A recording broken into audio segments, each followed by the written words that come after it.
नमस्ते जी। सत साहेब। क्या नाम है आपका? मैं भरत दास हूँ। आप कहाँ से आए हैं? मुंबई से आए भगत। मुंबई से आए हैं।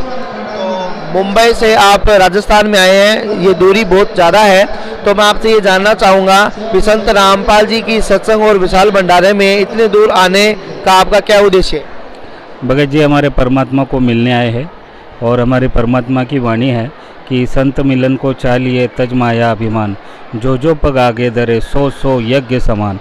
तो जब भी हम यहाँ आते हैं तो परमात्मा ने अमीर गरीब इसका भेद मिटाने के लिए इतनी सरल पूजा विधि बता दी है, साधना विधि बताई है कि हम घर से निकलकर आश्रम आते हैं और आश्रम से घर जाते हैं तो हर कदम का हमें फल, इतना पुण्य फल दिया है मालिक ने कि 100 यज्ञ करने के बराबर का फल दिया है। तो हम ललचाते हैं कि हम यहाँ क्यों ना आए बार बार। बिल्कुल बिल्कुल, आपकी बातों से स्पष्ट दर्श रहा है, झलक रहा है भी आप अपने धार्मिक धन को इकट्ठा करने के लिए यहाँ पे आए हैं और ये धार्मिक धन ही जगत के अनुसार ये जो पैसा रुपया माया है उसमें कन्वर्ट होता है।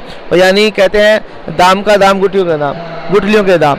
तो यानी आप अपने सतगुरु रामपाल जी के दर्शनार्थ यहाँ पे इतनी दूर आए हैं अपने कामकाज को छोड़ के। तो हम जानना चाहेंगे कि संत रामपाल जी के मेन उद्देश्य क्या है? भगत जी, संत रामपाल जी महाराज जी का मेन उद्देश्य है, पहले तो मैं अपनी पहचान बता दूं, मैं बॉम्बे हाई कोर्ट में एडवोकेट हूं और मैं पढ़ा लिखा हूं और एडवोकेट हूं। इस हिसाब से आप सोच सकते हैं कि मैं कोई भी चीज़ पारख के ही कर सकता हूं। तो मैंने सब ग्रंथ पढ़ने के बाद में परमात्मा का ज्ञान समझा और परमात्मा का सब सत्संग सुनने के बाद में पता चला कि ये तो खुद परमात्मा आए हुए हैं, ये खुद कबीर साहब आए हैं।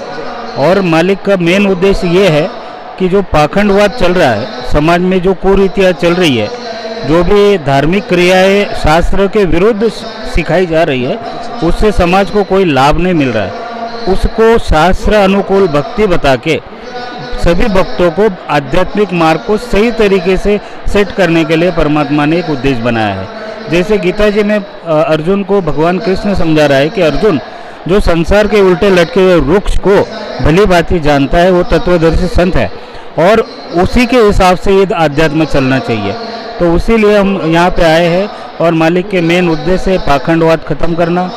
कई कुरीतियाँ है, दहेज मुक्त रमैणी है, विवाह है, गरीब बेटियों की शादियाँ नहीं होती है दहेज की वजह से, और कई लोग पीड़ित भी है, और रक्तदान है, समाज सुधार है, कई प्रकार के नशा मुक्ति केंद्र चला रहे परमात्मा, और सब हम बढ़ चढ़ के उसमें भाग ले रहे हैं।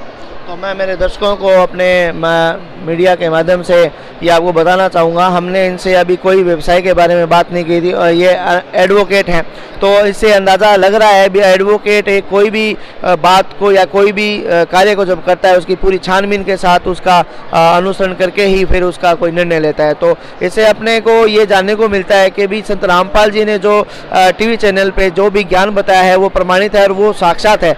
तो ये चीज़ हमारे एडवोकेट साहब ने ये चीज़ बताई। और हम ये भी लास्ट क्वेश्चन ये जानना चाहेंगे कि संत रामपाल जी जो इतना बीड़ा उठा रहे हैं और ये जो देखने को मिलता है दहेज मुक्त जो शादियां हैं जिसका नाम रमैणी देते हैं यहाँ पे भक्त लोग, और समाज सुधारक में जितने भी कार्य करने हो वो संभव हुआ संत रामपाल जी कर भी रहे हैं, फिर भी संत रामपाल जी पे इतने आरोप लगाए गए हैं। और अब इनका क्या आरोप के मामले में अगर देखा जाए तो क्या चल रहा है संत रामपाल जी का? जी, मैं पहले जैसे ही मैं जुड़ा तो मुझे तो पता भी नहीं था ये संत जी जेल में हैं। मुझे साक्षात इन्होंने दर्शन देके बताया कि भाई तू मेरी शरण में तू आ जा। कई दिनों के बाद मुझे पता चला कि जो संत मुझे साक्षात दिख रहा है वो जेल में है। मेरा तो विश्वास ही नहीं हुआ। तो मैं नामदान केंद्र पे गया और उनसे बातचीत की कि भाई ये क्या बात है।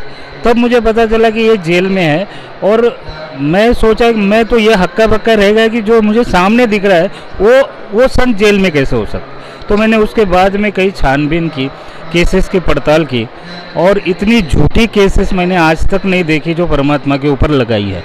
जो संत समाज सुधारने के लिए, पाखंड खत्म करने के लिए अपनी पूरी जान लगा दे रहा है, और उनके भगत मैंने जब देखे, सब भगत इतने हाथ जोड़ के विनम्रता से खड़े रहते हैं, सबका स्वागत करते हैं, किसी में भेदभाव नहीं है, कोई अमीर है ना कोई गरीब है, और शास्त्रानुकूल भक्ति देने का ये फल हमारे परमात्मा को कुछ पाखंडी लोग दे रहे हैं।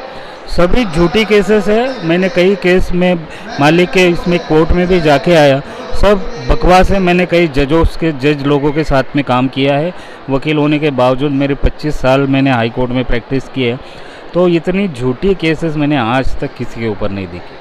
अभी इन पे जो आरोप लगे हैं, केस जो चल रहे हैं, उनमें क्या बरी हुए हैं या क्या चल रहा है? जी, अभी जो मेन करोता कांड था उसमें हम लोग थे, तो उसमें मालिक को पूरी तरीके से बरी किया है कि ऐसी कोई भी घटना आश्रम में नहीं घटित हुई है कि भाई मालिक के ऊपर जो झूठे आरोप लगाए हैं देशद्रोह का या कोई एक भी साबित नहीं हुआ है, एक भी साबित नहीं हुआ है, और सभी झूठे पाए गए हैं। पूरी ताकत लगा के मालिक के ऊपर झूठे आरोप लगाए गए थे, लेकिन पूरा प्रशासन उसको साबित नहीं कर पाया।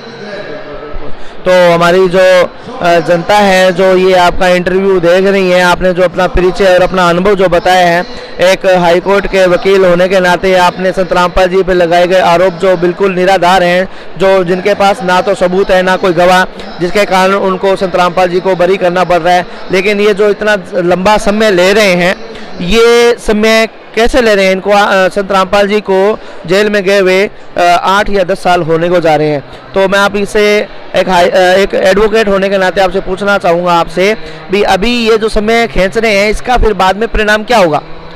इसका परिणाम भगत जी मालिक को तो आना ही है, और मेरा साक्षात अनुभव रहा है।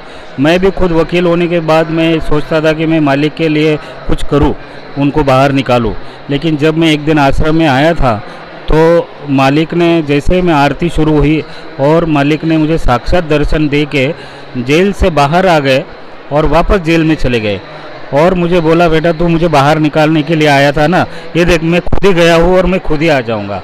तो ये तो परमात्मा की पूरी लीला है। समय जो ले रहे हैं ये तो उनका नुकसान है, भक्तों का तो कोई नुकसान नहीं। मालिक सभी भक्तों के साथ है। जो समय ले रहे हैं, जो पाखंडवाद या जिसको बढ़ावा देने के लिए जो भी पाखंडी कार्यरत है, उनके इतने बुरे हाल हो रहे हैं आज, तो सोच नहीं सकते। और मालिक जिस दिन चाहेंगे उस दिन बाहर आ जाएंगे, उनको कोई नहीं रोक सकता। आपका कहने का मतलब ये है, जो प्रशासन इतना समय ले रहा है, उनको उनका भुगतान करना पड़ेगा, बड़ी दुर्गति होगी। और संत रामपाल जी अपने अध्यात्म का प्रचार प्रसार चौगुना दुगुना हो ही रहा है, जैसा कि हम देखते हैं। बहुत बहुत धन्यवाद आपका। सच साहेब।